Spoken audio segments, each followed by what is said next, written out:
Estamos aqui para comemorar este 30º aniversário da Constituição Federal de 1988. Pela ocasião, foi criado um selo e um carimbo comemorativo de tão importante data, em parceria com a Empresa Brasileira de Correios e Telégrafos. Parabéns à sociedade brasileira pelos 30 anos da Constituição Federal. Que continue a ser a Carta Cidadã.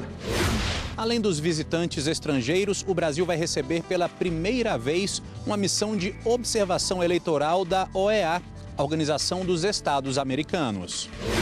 A busca incessante por comodidade para o eleitor, assim como segurança e eficiência para o Estado, é uma marca da evolução do sistema eletrônico de votação no Brasil.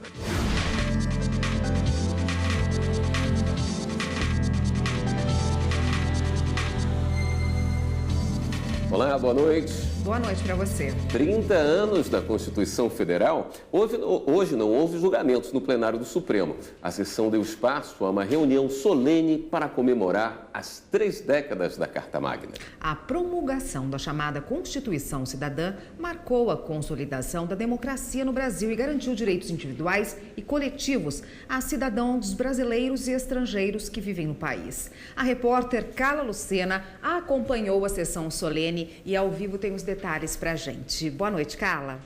Olá, Érica. Boa noite para você. Boa noite a todos. A sessão solene foi realizada no plenário do Supremo Tribunal Federal e foi acompanhada por mais de 200 convidados. A sessão foi conduzida pelo presidente do STF, o ministro Dias Toffoli, e contou com a participação de várias autoridades. Entre elas, o presidente da República, Michel Temer, a procuradora-geral da República, Raquel Dodge, o presidente da Ordem dos Advogados do Brasil, Cláudio Lamáquia, além da presença dos atuais ministros da Corte, ministros aposentados e também representantes de tribunais superiores, do Ministério Público, da Defensoria Pública e também de várias entidades e associações do Judiciário. De uma forma geral, a preservação da democracia defendida pela Constituição Cidadã de 1988 foi apontada como essencial para o bem-estar do país e ainda para a garantia dos direitos da sociedade brasileira. Vamos ver a reportagem. Os direitos fundamentais baseados nos princípios dos direitos humanos, aliados à liberdade, à igualdade e à dignidade, são a essência da Constituição Federal de 1988.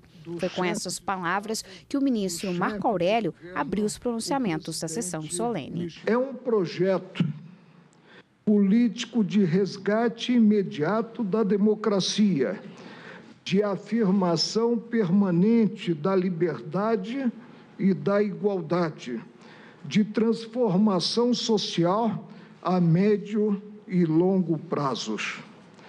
É uma Constituição ousada, pretensiosa, mas passível de ser concretizada. Sem romantismo, tem-se uma história de êxito. O ministro também destacou o trabalho do STF como o principal guardião da Constituição. Citou importantes julgamentos, entre eles o que tratou da lei de imprensa, o aborto de feto anencéfalo e a constitucionalidade das cotas raciais e da Lei Maria da Penha. O ministro Marco Aurélio concluiu ressaltando que ainda há muito por fazer. A concretização desses direitos tem sido a principal missão do Supremo. Parabéns. Parabéns à sociedade brasileira pelos 30 anos da Constituição Federal. Que continue a ser a Carta Cidadã, a Carta da Democracia, a Carta dos Direitos Fundamentais. Em nome do Ministério Público, a Procuradora-Geral da República disse que a Constituição garante a convivência das diferenças, a igualdade de direitos e, acima de tudo, representa o retrato da democracia. Não há possibilidade de retrocesso, porque a ordem constitucional, a ordem da Constituição de 1988 é de avanço, a partir do que vamos alcançando e solidificando. É necessário, por isso, que cada cidadão compreenda que a Constituição tem a norma que preside a solução dos problemas que ele enfrenta. O presidente da Ordem dos Advogados do Brasil falou que o país vive um dos períodos mais complexos e controversos da história e que a Constituição é o único caminho para o Estado democrático de direito. A Constituição seja efetivamente a bússola da sociedade. Não há outro caminho. Mas, como disse, estamos em plena travessia. E o que daí deriva é uma circunstância inédita, a que ambas as partes, sociedade e Estado, são obrigadas a lidar. Nestes termos, não podemos, como alguns tentam fazê-lo de maneira ligeira e superficial, condenar a Constituição de 1988, que neste mês de outubro completa os seus 30 anos. Não é ela, com as imperfeições que certamente tem e para cuja correção ela própria indica os meios, via emendas a seu texto, a responsável pelas turbulências da atual conjuntura nacional. Ao se manifestar, o presidente da República, Michel Temer, lembrou que foi constituinte e participou da comissão sobre as funções do Ministério Público. Também destacou os avanços alcançados a partir da Constituição Cidadã de 1988. O Constituinte de 88 quis que a Constituição tivesse aplicabilidade plena, ou seja, que todas as suas normas fossem eficazes. E, portanto, não ficou apenas no controle da constitucionalidade por ação, mas também introduziu o fenômeno, que é um avanço extraordinário, do controle da inconstitucionalidade por omissão. E não entregou apenas às figuras do artigo 103 da Constituição, mas entregou a cada cidadão brasileiro por meio do mandado de injunção. Portanto, o Supremo é quem faz a Constituição, é quem completa, por assim dizer, por meio do mandado de injunção, do controle da inconstitucionalidade por omissão, completa o trabalho do Constituinte. O presidente do Supremo, o ministro Dias Toffoli, apontou que sempre vão existir desafios e que a democracia é o rumo para superá-los. Tanto a independência como a autonomia necessária para o exercício do seu indeclinável ofício jurisdicional, que deve ser realizado com total independência. O ministro citou ainda o jurista José Joaquim Gomes Canutilho e que não se pode permitir regressões. É função primária de uma Constituição cidadã fazer ecoar os gritos do nunca mais. Nunca mais a escravatura. Nunca mais a ditadura. Nunca mais o fascismo e o nazismo. Nunca mais o comunismo. Nunca mais o racismo. Nunca mais a discriminação. Ainda durante a solenidade, o maestro João Carlos Martins homenageou os 30 anos da Constituição com a música Eu Sei Que Vou Te Amar, de Tom Jobim. Eu sei que vou te amar por toda a minha vida.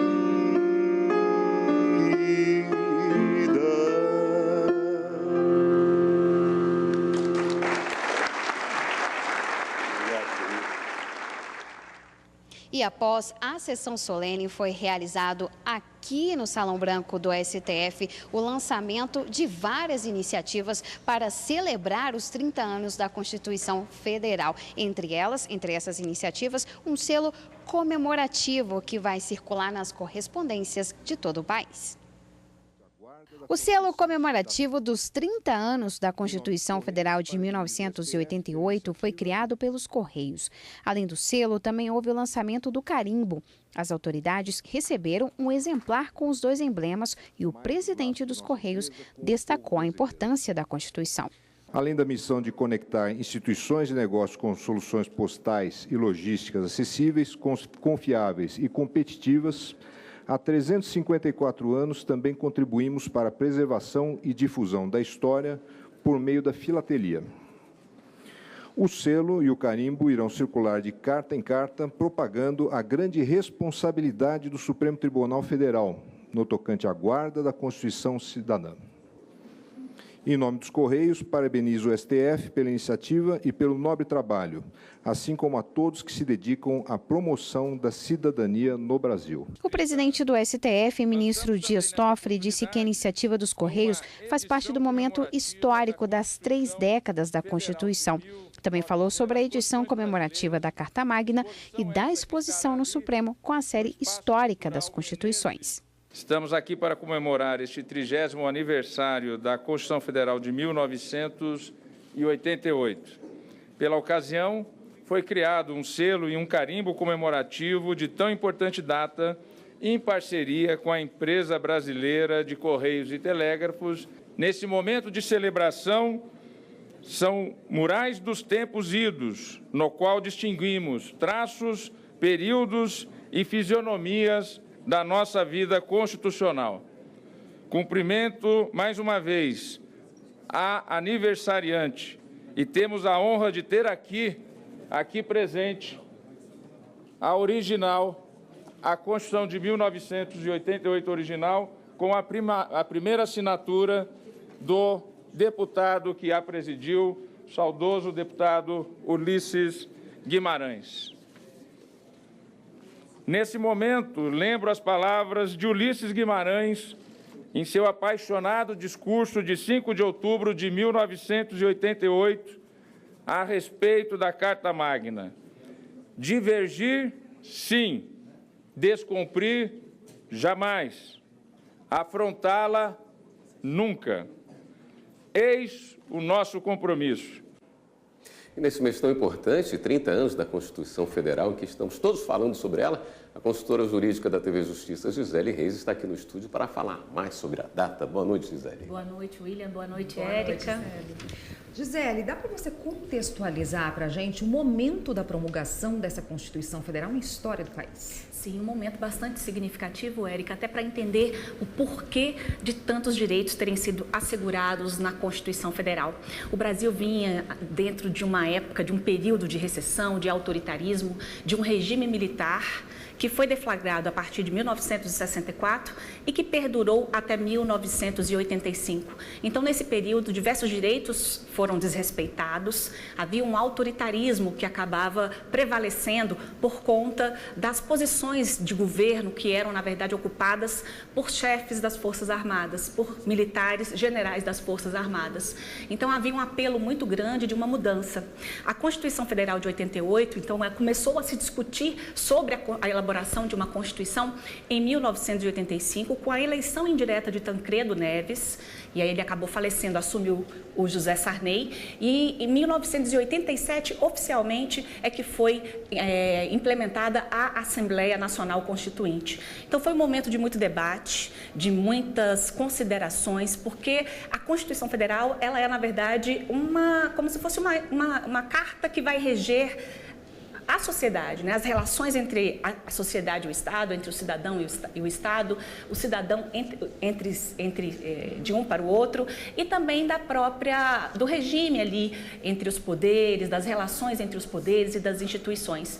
Então, nesse período, foi um período em que a população acabou contribuindo muito, enviando sugestões. Nós tivemos mais de 70 mil sugestões que foram enviadas por meio de organizações, por sindicatos e associações, várias outras sugestões também da parte dos parlamentares, cada um tentando ali preservar direitos representativos de um determinado setor da sociedade. Uma Constituição tida como garantista. Vamos continuar falando de direitos, então, no seu entender, quais são os principais direitos que todo cidadão brasileiro deveria conhecer, que está previsto na Constituição? Previsto na Constituição, além de garantista, chamada Constituição Cidadã. A Constituição Federal, eu poderia mencionar que o núcleo dela são os direitos fundamentais. Ali no artigo 5º, nós temos uma série de direitos que foram assegurados, muito levando em consideração esse contexto histórico, porque no artigo 1º estabelece a Constituição Federal, que a dignidade da pessoa humana é um dos fundamentos da República Federativa do Brasil, que tem como objetivo construir uma sociedade justa, solidária e pacífica. Então, dentro desse contexto, o artigo 5º da Constituição Federal ele é extremamente importante de ser mencionado, porque é o que a sociedade, no dia a dia, acaba vivenciando. Talvez nem saiba que esses direitos estão previstos na Constituição Federal, mas são direitos que estão no dia a dia, como, por exemplo, a liberdade de você ir e vir, né? Isso é uma liberdade que não se tinha no período da ditadura e que foi assegurado a partir da Constituição Federal. A liberdade de manifestação, a liberdade de pensamento, a liberdade de crença religiosa, o direito de só ser preso por meio de uma decisão fundamentada, de ter a prisão ilegal relaxada, da garantia da coisa julgada, do ato jurídico perfeito. Além disso, a Constituição Federal também foi muito importante em relação à força das instituições, porque a partir do momento em que se fortaleceram as instituições, foi possível, então, dar mais voz ao Judiciário, ao Ministério Público e aos poderes ali, sempre respeitando o princípio da separação dos poderes, em que eles são independentes, mas harmônicos e acabam um fiscalizando o outro. Então, nós temos muito a comemorar, é uma data emblemática e que merece, sim, toda a comemoração. O aniversário é amanhã, mas já foi bom ter você aqui hoje, nesse dia de comemorações aqui no Supremo Tribunal Federal. Obrigado, Gisele. Eu que agradeço. E você vai ver a seguir, eleições 2018, Justiça Eleitoral deve receber visitantes. Além dos visitantes estrangeiros, o Brasil vai receber pela primeira vez uma missão de observação eleitoral da OEA, a Organização dos Estados Americanos.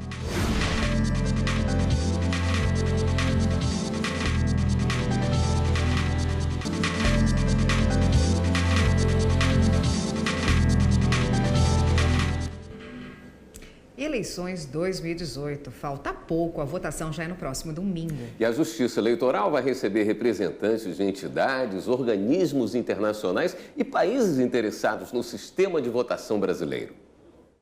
O processo eleitoral brasileiro desperta o interesse de países do mundo inteiro. As urnas eletrônicas são o foco das atenções.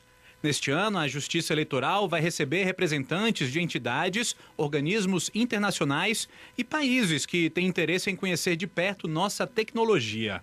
Até o momento, 25 instituições confirmaram presença no programa de visitantes internacionais.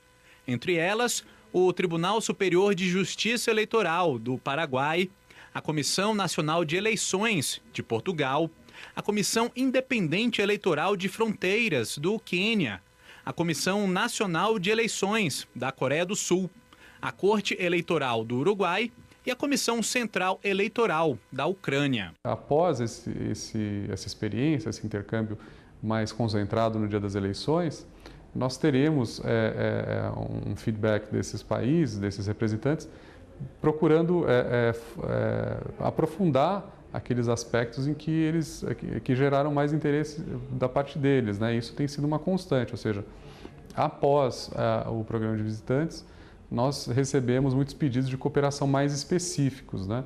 Ou pedidos de troca de boas práticas. Isso tem sido muito frutífero para o tribunal. Além dos visitantes estrangeiros, o Brasil vai receber pela primeira vez uma missão de observação eleitoral da OEA, a Organização dos Estados Americanos. Os observadores que já estão atuando no país estão acompanhando os momentos anteriores à eleição, além do dia da votação e o processo pós-eleitoral.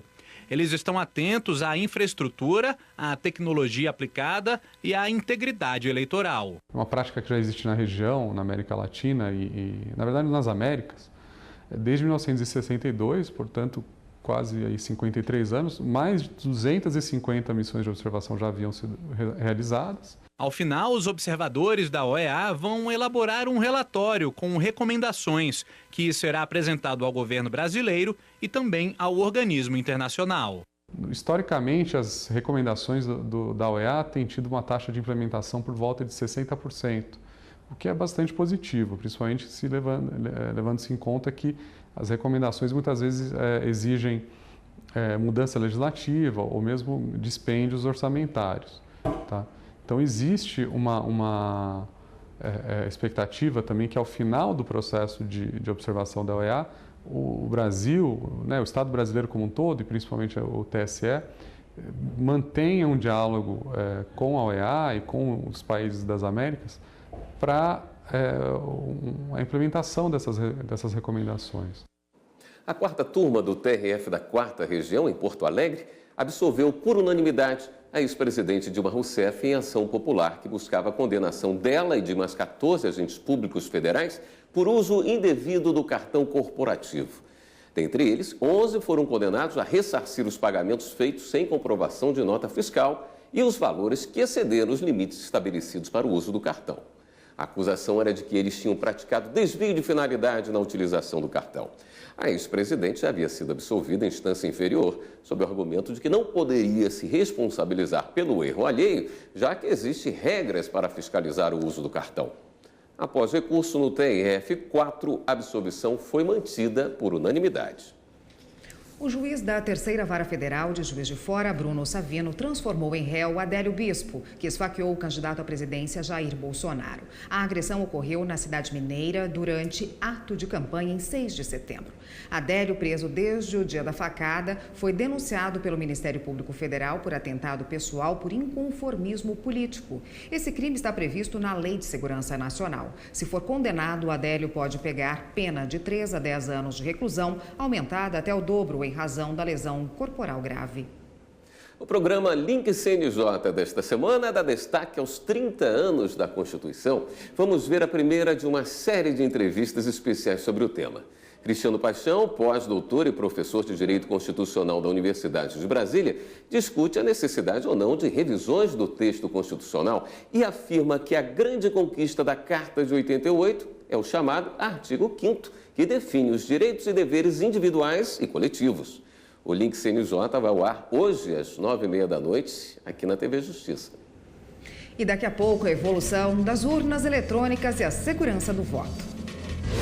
A busca incessante por comodidade para o eleitor, assim como segurança e eficiência para o Estado, é uma marca da evolução do sistema eletrônico de votação no Brasil.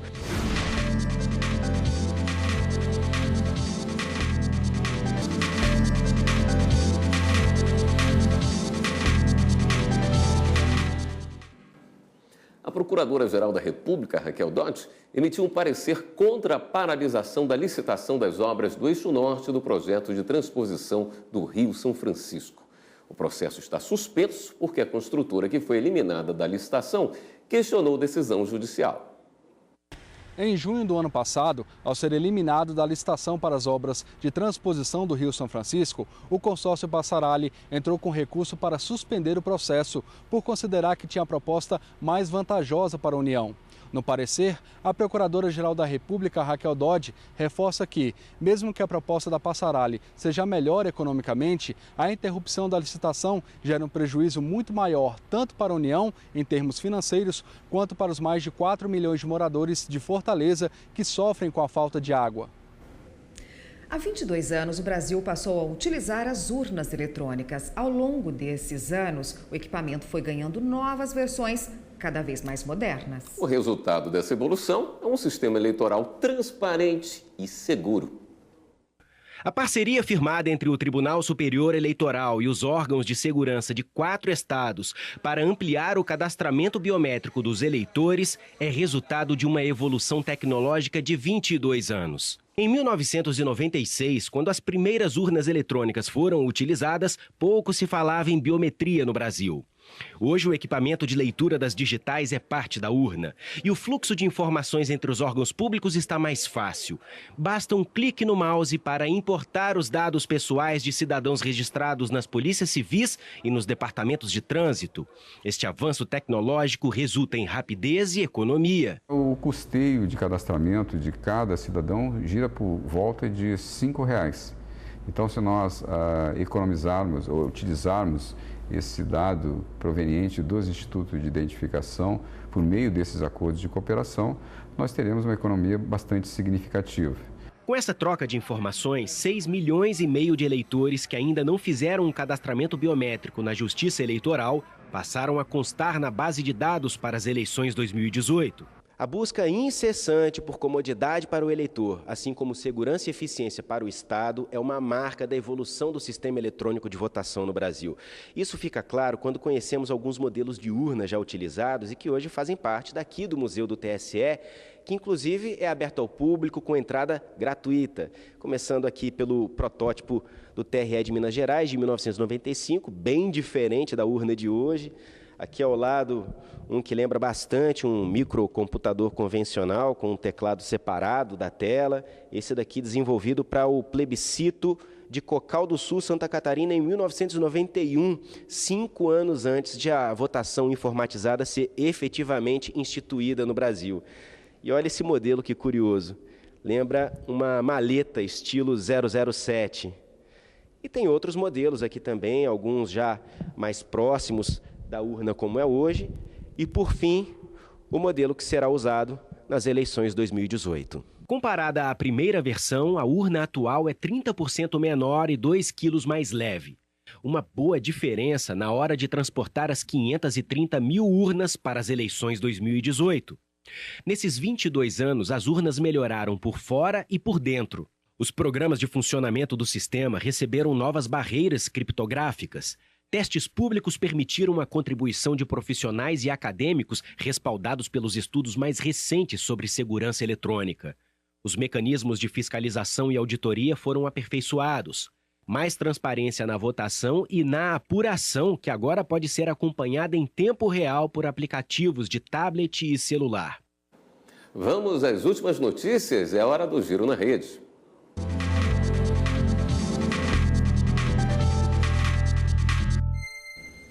Bom, e quem está hoje na redação do Jornal da Justiça é a repórter Fernanda Porto, ela que vai nos contar para a gente quais são as últimas notícias.